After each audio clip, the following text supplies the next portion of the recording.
அன்பு நேயர்களுக்கு வணக்கம். பாட்டை பற்றி இந்த நிகழ்ச்சியில் இன்னைக்கு நாம் பார்க்க போகிற பாடல் முத்தமிழறிஞர் டாக்டர் கலைஞர் எழுதிய ஒரு பாடல்.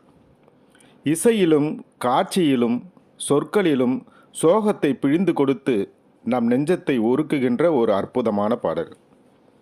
கதை, வசனம், திரைக்கதை என தனி முத்திரை பதித்து கொண்டிருந்த கலைஞர் மு. கருணாநிதி அவர்கள் தமிழ் திறமைக்கு மகுடம் சூட்டிய பாடல். தேனிசை குயில் பி. சுசிலம்மாவின் குரலில் உணர்ச்சிகளையும் ஆதங்கத்தையும் ஏக்கத்தையும் வெளிப்படுத்தி கேட்பவர்களை மனம் கலங்கி அழச் செய்கின்ற பாடல். இசை இரட்டையர்களாக இணைவதற்கு முன்பு டி.கே. ராமமூர்த்தியின் இசையில் வெளியான நம் மனத்தை சோகத்தில் கரைக்கும் அந்த பாடல் இதுதான்.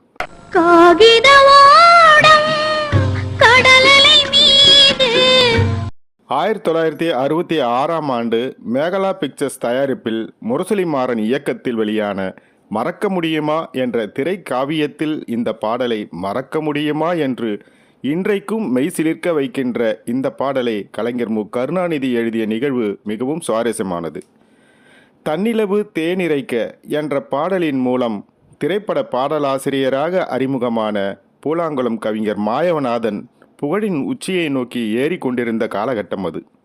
மாயவநாதனை பற்றிய விளக்கமான வாழ்க்கை வரலாற்றை ஏற்கனவே ஒரு வீடியோவாக போட்டிருக்கிறோம். அந்த வீடியோவோட லிங்கை டிஸ்கிரிப்ஷனில் கொடுத்துருக்குறேன், பாருங்கள். கலைஞரால் நாடக குழுக்களில் நட்பாக அறிமுகமாகிய மாயவநாதனுக்கு தான் கதை வசனம் எழுதுகின்ற படங்களிலெல்லாம் பாடல் எழுதும் வாய்ப்பை பெற்றுத்தந்தவர் டாக்டர் கலைஞர் அவர்கள். மறக்க முடியுமா என்ற இந்த படத்தில் இந்த பாடலை எழுத அழைக்கப்பட்டார் மாயவநாதன் அவர்கள். பாட்டெழுத என்ன டியூன் என்று கேட்கிறார். டி.கே. ராமமூர்த்தி விளையாட்டாக அவருடைய பெயரையே தத்தகாரமாக மாயவநாதன் மாயவநாதன் மாயவநாதன் மாயவநாதன், அதாவது அந்த பாட்டிற்கு சொல்ல வேண்டிய அந்த இசையை தத்தகாரமாக மாயவநாதன் மாயவநாதன் மாயவநாதன் மாயவநாதன் என்று டியூன் கொடுக்கிறார். டி.கே. ராமமூர்த்தி தன்னை கிண்டல் செய்கிறார் என்று கோபப்பட்டு தன்னால் பாட்டு எழுத முடியாது என்று சொல்லிவிட்டு சென்று விடுகிறார் மாயவநாதன். வேறு வழி இல்லாமல் கலைஞரை இந்த பாடலை எழுத அது மாபெரும் ஹிட் பாடலாக, காலத்தால் அழியாத மறக்க முடியாத பாடலாக இன்றைக்கும் வாழ்ந்து கொண்டிருக்கிறது.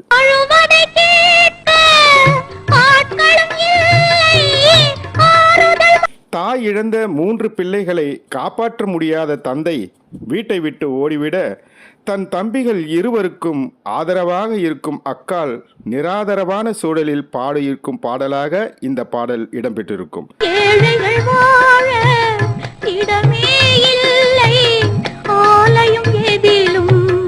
இந்த பாடலில் கிண்டலாக டி.கே. ராமமூர்த்தி மாயவநாதன் மாயவநாதன் என்று தானன என்ற சந்தமே பல்லவி முதல் சரணம் வரை முழு பாடலிலும் அமைந்திருப்பது மிகவும் சிறப்பானது.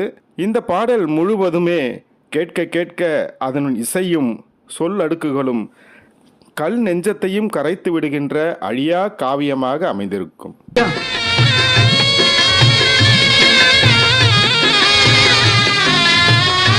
இந்த பாடலில் அமைந்த எளிமையான உவமைகள் படத்தின் மொத்த கதையையும் சொல்லிவிடுகின்ற மாயத்தை செய்திருக்கும்.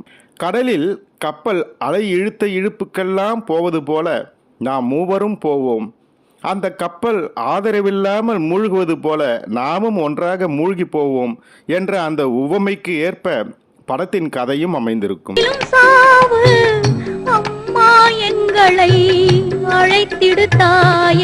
குழந்தை பருவத்தில் பாடிய இந்த பாடலே படத்தின் கிளைமாக்ஸிலும் தேவிகா பாடுவதும் எஸ்.எஸ்.ஆர் பாடுவதும் இந்த பாடலின் வெற்றியை குறிப்பிட்டு சொல்லும். தன் அக்காவையே பெண்டாள வந்த தம்பி போதையிலும் அதிர்ச்சியில் உறைந்து போவதை அப்பட்டமாக வெளிப்படுத்தி இருப்பார் எஸ்.எஸ்.ஆர்.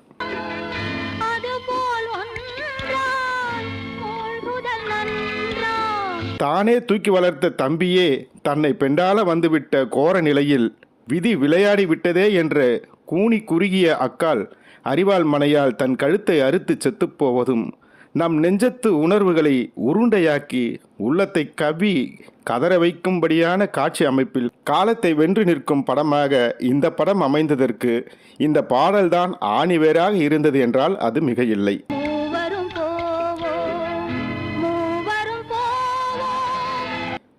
இந்த பாடலின் 2 லிங்கையும் டிஸ்கிரிப்ஷனில் கொடுத்துருக்குறேன், பாருங்கள்.